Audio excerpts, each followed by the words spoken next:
अस्सलाम वालेकुम प्यारे बच्चों, मैं आपकी टीचर नासिया मिस। आज हम स्टैंडर्ड 6 इंग्लिश टेम्पलेट नंबर 12 पढ़ेंगे। Learning outcome.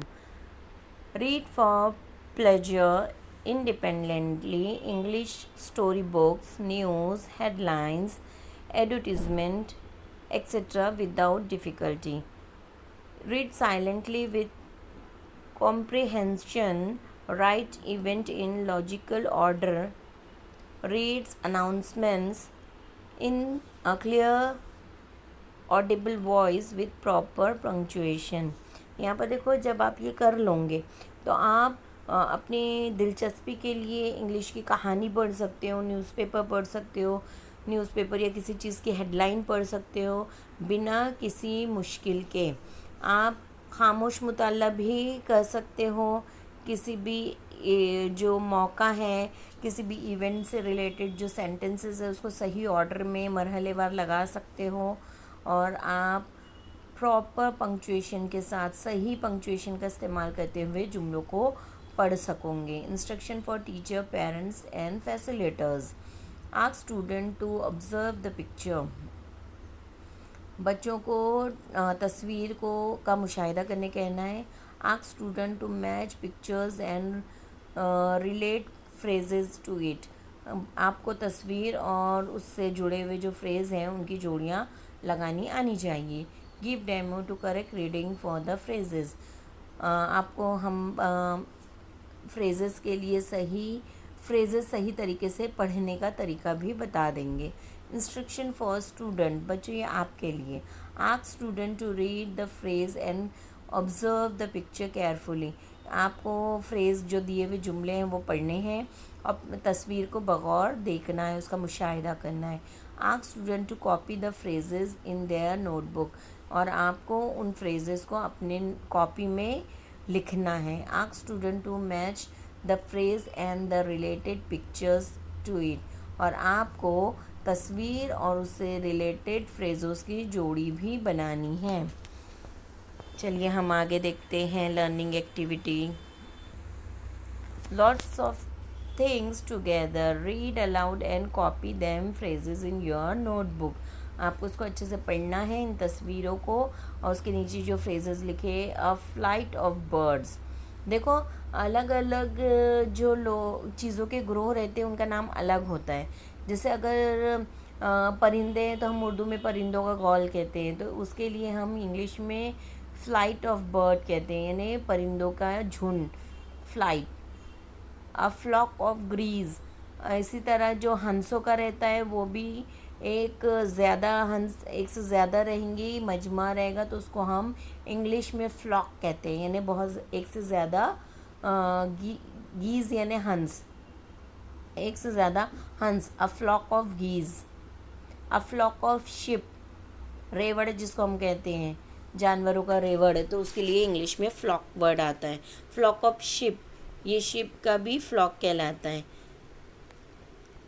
A Grove of trees, जैसे हम झाड़ों का झुंड कहते हैं, तो उसको इंग्लिश में अ ग्रोव ऑफ ट्रीज कहते हैं। A pack of dog.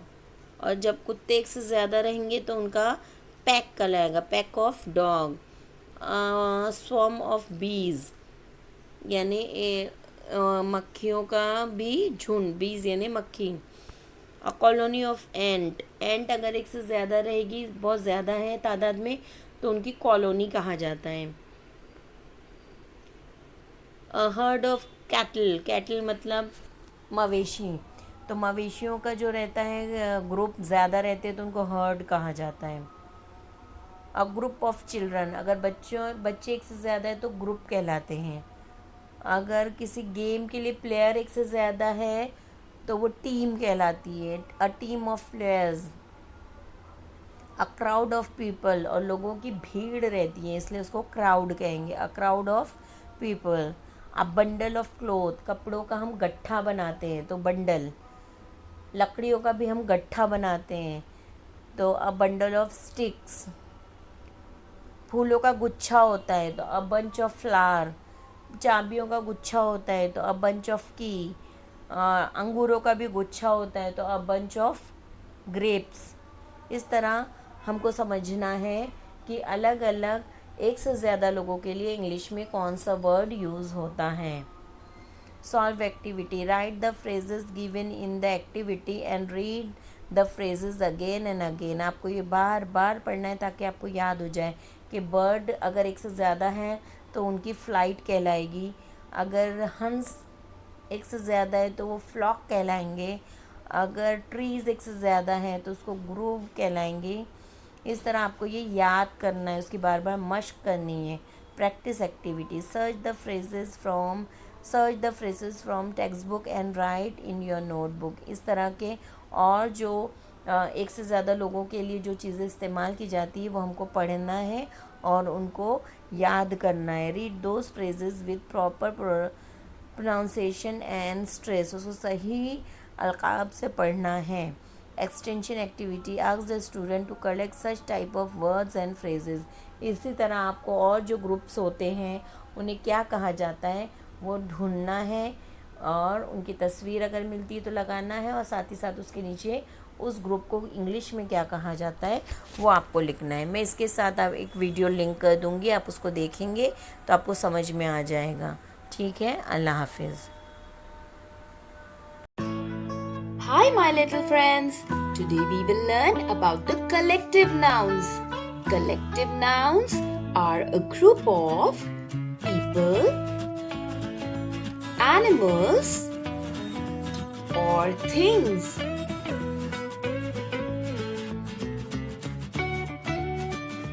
Therefore, a collective noun refers to a group of people, animals or a collection of things taken as a whole.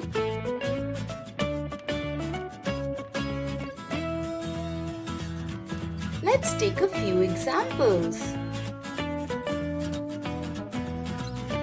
A dash of keys, a bunch of keys. A dash of grapes, a bunch of grapes. So a group of sailors is a crew of sailors. A bundle of sticks, a quiver of arrows, a pride of lions, a bench of judges, a team of players, an army of ants, a gang of thieves, a fleet of ships, an ambush of tigers, a patrol of policemen, a band of musicians, a school of fish. So let's see what a group of locusts is called. A plague of locusts, a swarm of bees, a bouquet of flowers, and do you know this one? A flight of birds. This is easy. A herd of sheep, a litter of puppies, and same to it is a litter of kittens, a choir of singers. Do you have it in your school? A troop of dancers, a range of mountains. Have you seen it? A basket of fruits. We all love it. A class of pupils, a ream of paper,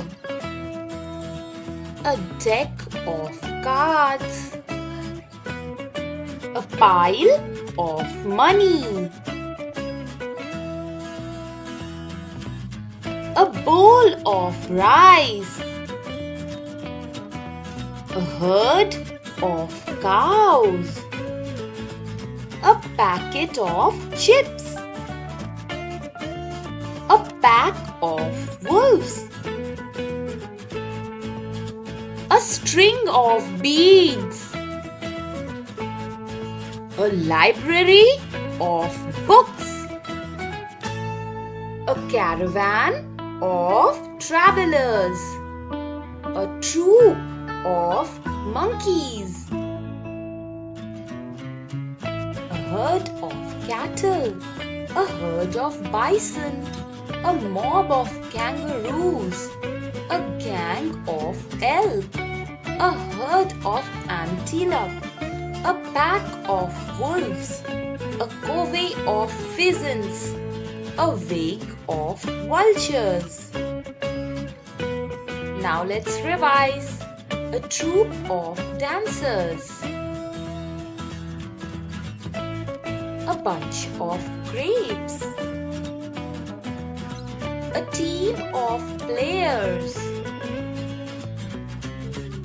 A school of fish. A plague of locusts.